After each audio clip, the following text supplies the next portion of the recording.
मेरी सभी बहनों को हरियाली तीज की ढेरों शुभकामनाएं। श्रावण मास के शुक्ल पक्ष में आने वाली तृतीया को हरियाली तीज का व्रत रखा जाएगा और आज की वीडियो में मैं आपके साथ शेयर करने वाली हूँ।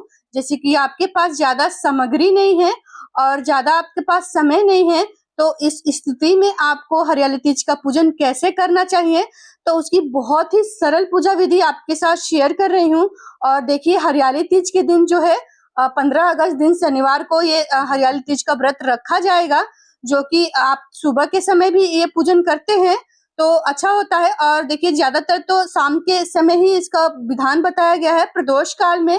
और देखिए, इस तरीके से हाथों में आप मेहंदी लगा लें, चाहे आप सुहागन हो या फिर लड़कियां ये पूजन कर रही हैं तो साथ में आप शादी के जोड़े पहन सकते हैं, चूड़ी, जो भी आपको अच्छा लगे। लाल पीले रंग की साड़ियां भी आप पहन सकते हैं।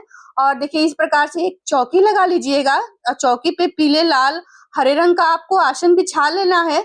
और ये पूजा शाम के समय प्रदोष काल में की जाती है, तो आपको पूरा दिन व्रत रहना है, शाम के समय ये पूजन करना है। तो देखिए, हम यहाँ पे शिव परिवार की एक फोटो ले लेंगे, जो कि माता पार्वती जी का ये दिन है, गौरा माता की पूजा की जाती है, तो विराजमान कर लेंगे फूलों का आसन देके। और साथ ही में हम यहाँ पे कलश स्थापना करेंगे, तो यहाँ पे चावलों की ढेरी लगा लेंगे कलश स्थापना करने से पहले। या फिर चाहे तो आप अष्टदल कमल भी बना सकते हैं और फूलों का भी आप आसन दे सकते हैं। और इस तरह से देखिए, एक कलश ले लेंगे, कलश पे स्वास्तिक बना लेंगे, कंठ पे मौली बांध लेंगे और गंगा जल डाल के कुछ ऊपर से शुद्ध जल डाल के और उसमें सिक्का, सुपारी, लौंग, इलायची और अक्षत के दाने डाल के यहाँ पे हम कलश की स्थापना करेंगे। तो देखिए, यहाँ पे हम आम के पत्ते लिए हैं, आप चाहे तो यहाँ पे अशोका के 5, 7, 11 की 9 की संख्या में आप ये पत्ते ले सकते हैं। और देखिए, पत्तों के ऊपर पूर्ण पात्र में आपको चावल थोड़े से रखने हैं, क्योंकि हम यहाँ पे दीप कलश की स्थापना करेंगे। तो आप चाहे तो श्रीफल की स्थापना कर सकते हैं, नारियल रख सकते हैं। और यहाँ पे हम दीप कलश की स्थापना कर रहे हैं, तो दोनों ही स्थिति में सही रहता है। तो इस तरीके से देखिए, हमने दीप कलश की स्थापना कर दिया है। और जो दीपक का जो लौ है, वो आपको अपने तरफ रखना है। और जब आप इधर रखते हैं तो आपको भगवान के तरफ उसका लौ रखना चाहिए। तो आप कलश पे जब भी दीप प्रज्वलित करें, तो उसकी जो लौ है वो आप पूजा करने के मुख के तरफ होना चाहिए। और देखिए, सभी को भाव स्वरूपी हम छींटे देके यहाँ पे आचमनी करा देंगे जल से। उसके बाद हाथ जोड़ के यहाँ पे संकल्प लेके और दीपक प्रज्वलित कर देंगे। और ये देखिए, यहाँ पे हम 16 श्रृंगार सामग्री रखेंगे यहाँ पे माँ गौरा के लिए। तो ये आपको दान करने होते हैं, अगले दिन आप दान कीजिएगा, या फिर आपको समय मिल जाता है तो उसी दिन आप दान कर दीजिएगा।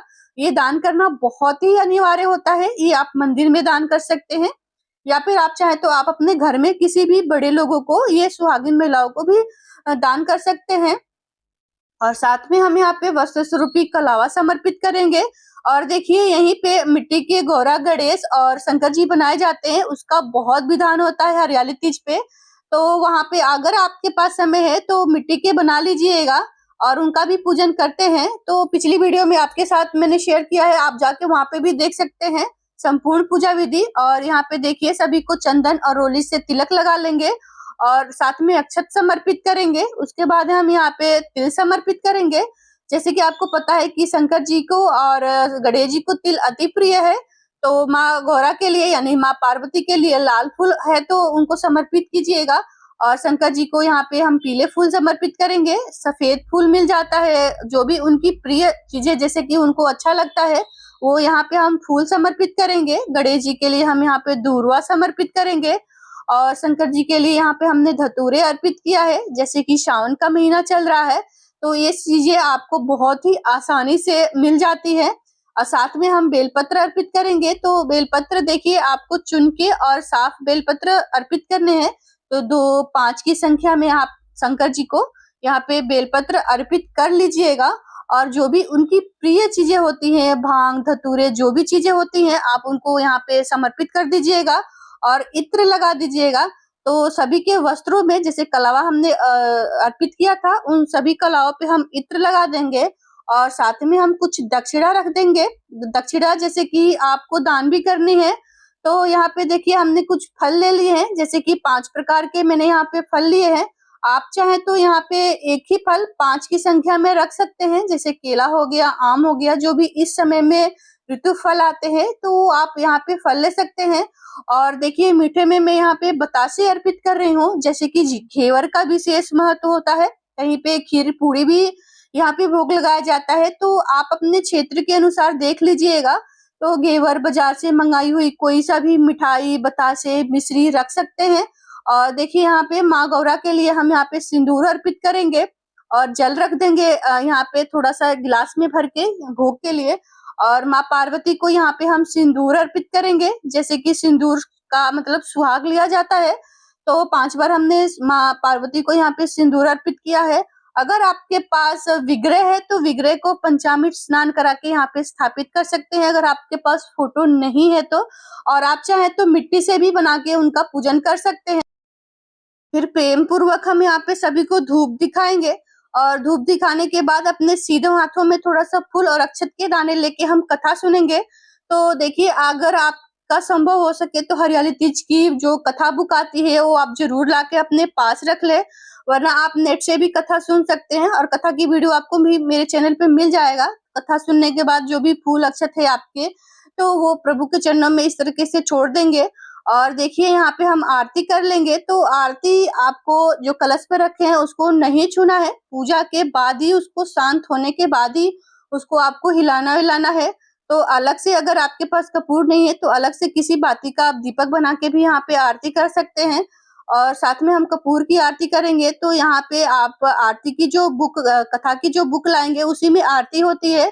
नहीं तो आपको जो भी आरती आती है यहाँ पे आरती कर लीजिएगा, गणेश जी का नाम ले लीजिएगा, माँ गौरा का नाम ले लीजिएगा, साथ में शंकर जी की आरती कर लेंगे। तो अगर कोई ऐसी भी आरती नहीं आती है तो सिर्फ आप गणेश जी की भी आरती यहाँ पे कर लेंगे। तो आरती करने के बाद इस प्रकार से आप आरती सभी को भगवान को सीधे हाथों से यानी कि दोनों हाथों से आरती जरूर दिखाइएगा। और साथ में हम आरती की भी जो हमने आरती किया था उसको भी 3 बार जल वार के हम यहाँ पे दीपक को ठंडा कर लेंगे और हाथ जोड़ के पूजा में कमियों की हम क्षमा याचना करेंगे। और आप चाहे तो पूरे घर में ये आरती आप अपने दिखा दीजिएगा। और देखिए इस प्रकार से जब आपका आरती का दीपक मतलब शांत हो जाए तो जो भी भोग प्रसाद है आप उठा लीजिएगा, चौकी आपको यहीं छोड़ दे, क्योंकि अगले दिन मंगलवार है तो आज के दिन ही कलश हिला लीजिएगा। और पूजा के बाद देखिए इस प्रकार से अपने आंचल के यानी कि साड़ी के कोर से माँ पार्वती से सुहाग ले लीजिएगा। तो जितनी भी बार आपने सिंदूर अर्पित किया होगा उतनी बार आपको अपनी मांगों में सिंदूर को सजा लेना है। तो 5 बार हमने अर्पित किया था तो 5 बार हम सिंदूर लगा लेंगे। और देखिए पूजा की चौकी आपको यहीं रखनी है, तो आप चाहे तो आप अपना व्रत खोल सकते हैं शाम के समय, कहीं कहीं पे पूरे दिन निर्जल रहा जाता है, कभी कभी कहीं कहीं पे ये करवा चौथ की तरह ये व्रत किया जाता है। पर हमारे यहाँ जो ये तीज होती है हरियाली तीज या फिर हड़ताल का तीज, पूरे दिन निर्जल व्रत रखा जाता है और अगले दिन चौकी पे पूजा करके चौकी हटा के ही व्रत का पारण हम लोग करते हैं। तो आप अपने क्षेत्र और घर के अनुसार जरूर देख लीजिएगा कि आपके घर पे किस प्रकार से पहले व्रत किया गया था। और नया में आप व्रत उठा रहे हैं इस साल, तो आपको 2 मास की वजह से इस साल पहली बार व्रत नहीं उठाना चाहिए, आपको अगले साल से व्रत उठाना है। तो पहली बार व्रत जो भी करना चाहते हैं तो इस साल उनको मनाही है व्रत उठाने से। तो आप अपने घर के अनुसार जरूर देख लीजिएगा। आई होप आपको वीडियो पसंद आया होगा, तो वीडियो को लाइक कर दीजिएगा। चैनल पे नए हो तो चैनल को सब्सक्राइब करके कमेंट बॉक्स में हर हर महादेव जरूर लिखिएगा। मिलती हूँ दूसरी वीडियो में। हर हर महादेव, राधे राधे।